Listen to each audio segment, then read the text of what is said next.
For a second, I thought we was going to see some pod racing.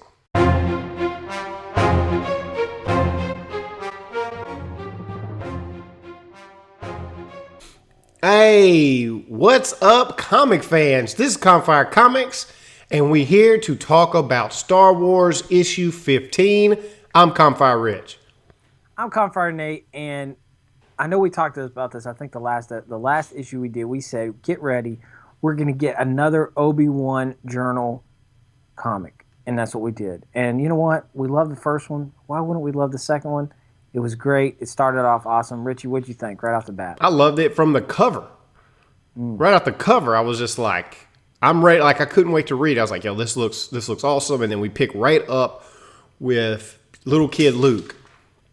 Yeah. And I was like, dude, this is actually pretty cool. We get to see him flying. Like, we really get to see him flying. Like, I feel like they did more justice to his ability in this comic than they ever did in the movies as far as what he could do. Because even in the movies, well, there's so much parallels with this. You see him in a moment where it reminds you of going back and watching The Phantom Menace, seeing young Anakin, who is able to, do the pod racers, able to work on the pod racers. It's again showing that natural skill of piloting and natural ability. Piloting skills, which again is just they keep showing these things. It's like you got Anakin, then you have Luke, and then I don't know, maybe Rey.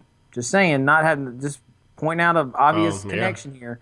That they all have these skills when they're young. They grow up, they're able to pilot, they're able to do these things, and it was neat to see that. I loved how they showed that because they didn't in the originals. We got to see that a little bit.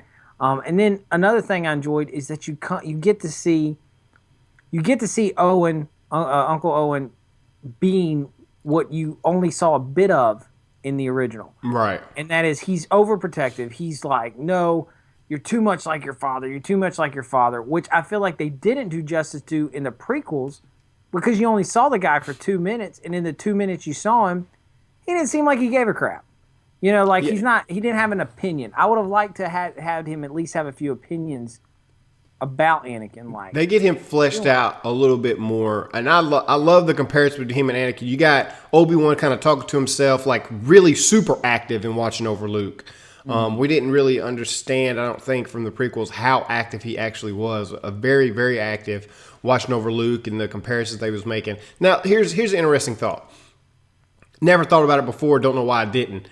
Luke grew up on Tatooine. His father grew up on Tatooine. His father was pretty infamous because he was the only kid who could do pod racing. He worked for Ottawa. His mother was a slave. So, they're in that same realm. You would think there'd have been stories about a boy named Anakin Skywalker. You know what I'm saying? And then you got Luke Skywalker, who's... But you got to figure that this planet is like... It's where technology doesn't thrive. And people are spread out all over the place, almost in like... but the Hutts still run that area. So, they're in the same area, you would think, and they're both racing. He wants to race. He's like, I'm already the best pilot at my age, Lord doesn't. It's not like he doesn't have the same last name. I get what you're saying. It's like, oh, this is Luke Skywalker. Wait a minute. Wasn't there another kid named Skywalker? Not like everyone's walking around with the name Skywalker. Be like, wasn't there another Skywalker who's really good? Who could race? I just thought it was interesting. It's one of those obvious points that we just kind of forget about, that we're just going to kind of look over.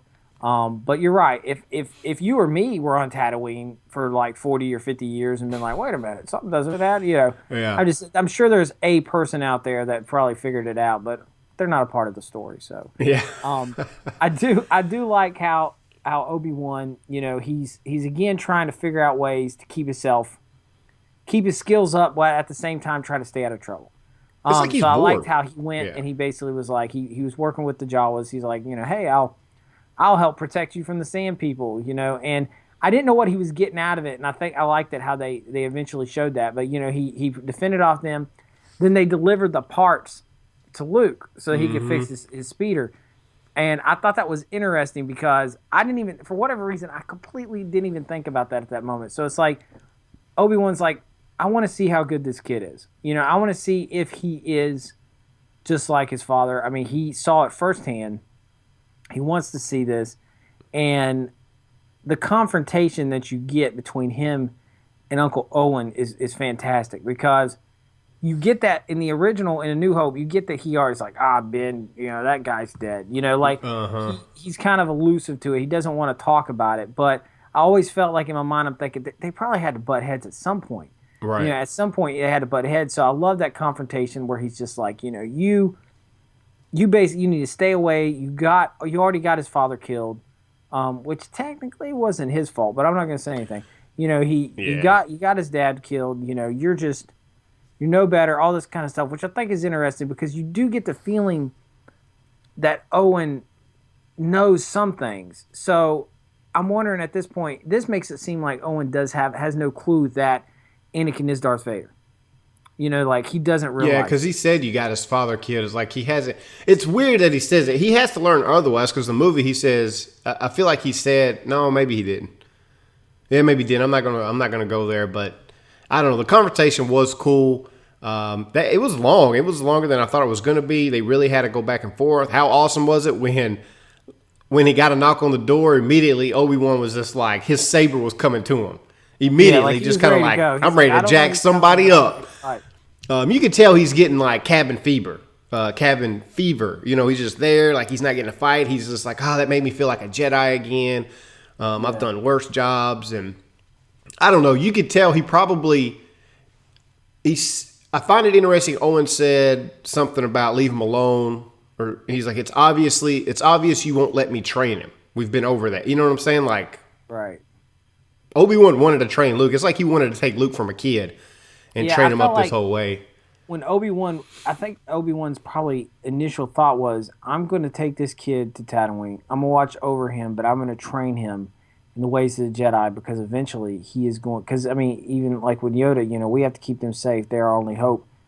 Eventually, he needs to be ready, and Luke is realizing it. And Obi-Wan's realizing at this point, I can't even. His family's not even letting me. Right. He could easily go in there, and that's what I think is interesting. Obi-Wan could go in there and just mind wipe these guys and be like, "You're going to let me talk to Luke." You know what I'm saying? Yeah. But he doesn't. Actually, good. Yeah. So, and I think that's because he's scared.